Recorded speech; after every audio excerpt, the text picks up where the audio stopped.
this. For example, if I have the light coming from here, right? Here now, right? I can do this. Okay, light from here. This is turning, right? These are the line of section, right? So it's gonna be shaded.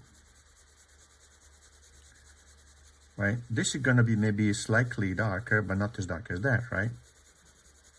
And it's gonna be light, so it's gonna be light. So I can start blocking in quickly 3 values, right? So light, medium, dark.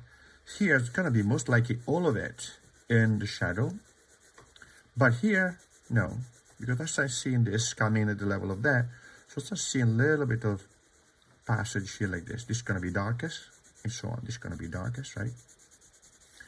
This probably is gonna be a little bit of a thin lines in here because it's slightly bumpy, right?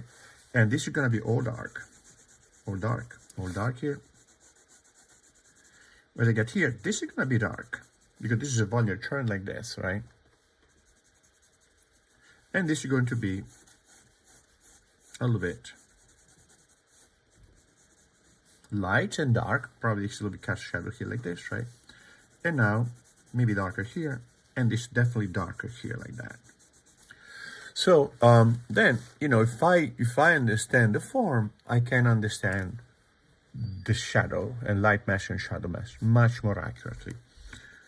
So when I copy my figure, right, I read the light and the shadow in function of the form and the volume that they express, right?